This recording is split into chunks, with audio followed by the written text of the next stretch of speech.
Hi everyone, it's Derek from the iReady podcast here, and this is my reaction to the 3-1 defeat tonight against Beyer Leverkusen in the Europa League last 16 first leg. It's a strange one to take tonight for a number of reasons. I don't know, obviously with everything that's happening in the world just now, we still don't really know if this was a one-off fixture, if this was a glorified friendly, or everything runs as normal. And then the game itself, I don't think it was a 3-1 game, to be honest. I'm not sure if it flatters Leverkusen or more it's just disappointment, maybe because we contained them for vast periods of the game. Ultimately, we knew it was going to be a difficult fixture. The way Leverkusen played tonight, I mean, it was just different gravy at times. They were so calm on the ball, they were passing it about well, they were getting the ball forward, but they never done anything with it largely, apart from the 3 goals, of course. But first half, it was a bit of a non-event of a first half. I've only got about 4 notes for it. Leverkusen had 74% possession, but they weren't really doing anything with it. I can't remember McGregor having a save to make, to be honest. I'm not really sure if it was a case of we held our own or they never got out of first gear. I would say though, defensively we were really solid in that first half, but going forward we're in absolute shambles. Several players tonight posted completely missing tonight. And ironically, one of them was the player that said that he liked to play as the underdog. Well, tonight, again, we were underdogs, and Ryan Kent, you were garbage tonight. He was not the only one. Kamara was a bit hopeless in the first half. Aribo wasn't there. Davis was diabolical all game. Sorry, he's past it. He was giving the ball away so many times, just really poor passing, not forward thinking, not the Davis even of the first 6 months of the season. I don't know what should be done other than drop him, because he's certainly not the same player we grew to love. But in the first half we were giving the ball away all the time. We were trying to play too quick going forward, and then sometimes we're not playing quick enough and we're losing the ball. As I said, Davis, Kamara, Aribo, Kent and Morelos as well, all not doing anything. But the defence were clearing their lines very well, not taking any risks, and if it meant putting it out for a corner, they were putting it out for a corner. No nonsense defending, that's the way it should be, and it's the way to stop any individual errors.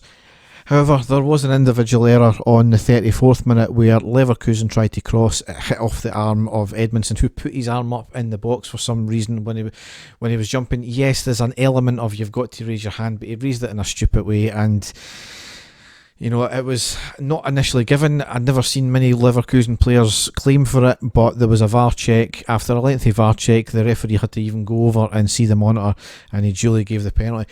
Can't have any complaints about it. It was a penalty. We would be claiming for it as well.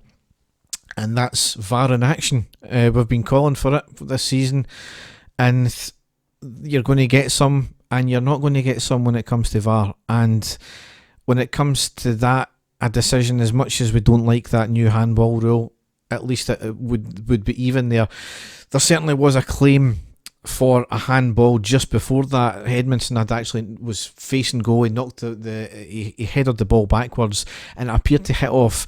I don't know, I've only seen one angle of it, either the top shoulder or if not it was the arm of the attacker who eventually put the cross in. So certainly could have been a wee claim there, but I'd like to see more angles to be more definitive there. But the penalty was given anyway. It was played straight down the middle, I think. McGregor was a wee bit unlucky to get there. He dived to his left, but it was a goal nonetheless, and it was disappointing to lose a goal that way, because as I said, I felt we had held our own and they done nothing really up front.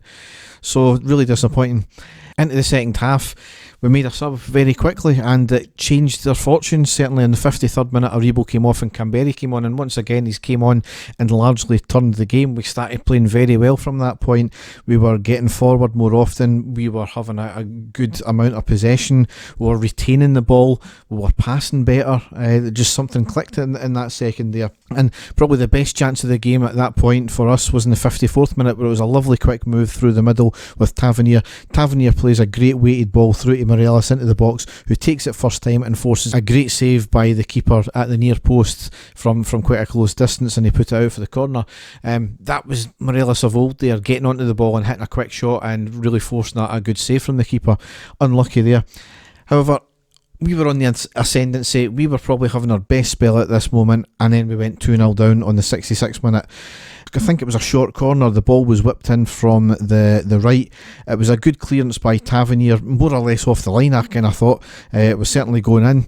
Keeper looked as if he was beaten, but he cleared it only to the edge of the box where the player was standing unmarked, and he had I think it was a second time shot into the bottom right hand corner.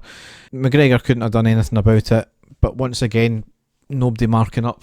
And it's maybe one of these things, a clearance, and maybe somebody's obviously not in position, but I don't know if you can have a proper position when you clear the ball. But it was 2-0 down. I don't think we really deserved it at that point as well. However, we made a change just after in the 68th minute. Kamara off and Hadji came on, and again it almost changed the game there, and we did get a goal in the 74th minute with Edmondson. Tavernier with a corner on the right, Edmondson with a stunning header into the left side of the goal and into the back of the net. Great goal. And we kind of thought, is this going to happen again? Are we going to do the major turnaround from two goals down? However, it wasn't to be. Tavernier obviously was a doubt for the game. He came off on the 85th minute for Matt Polster. And then we went 3-1 down on the 87th minute. It was a simple ball from the centre of the box to the left of the box, right to the unmarked man who Polster should have been picking up. The attacker cut it back inside and had a curling play shot from within the box into the back of the net. He had only been on the pitch 2 minutes. Could it have been a case that he wasn't up to speed of the game? That's quite possibly. Could Tavernier have lasted another 5 minutes? I never seen it myself. My dad said he was limping a wee bit. He should have been playing from the start. We don't know. I mean, that's one of these things. It was a questionable team at the start. Certainly with the way some of the players played, they didn't do themselves any justice again. Changing the defence there, and Polster maybe not being up to match pace at that point might have played a part into the third goal there. It leaves us with a hell of a job to do if everything runs as normal next Thursday as well. As I said, they're a class team. They're different gravy. We ultimately need to get 3 goals now without reply. 2 goals will not do it because they've got the third away goal there. So, being into the last 16 it's been immense. It's been some journey. We've not disgraced ourselves at any stage. That's all we've really ever asked for the team and in the European stage the last couple of years, and they've certainly not done that. They've heaped more than enough praise on themselves. So if they can keep it tight, we've obviously got to go out there and fight for the win. We're Rangers, that's what we do. You've got to go out there and fight for the win. But this might be one obstacle that's too much for us to overcome. But we'll need to wait and see on the outcome of the UEFA meeting on Tuesday here.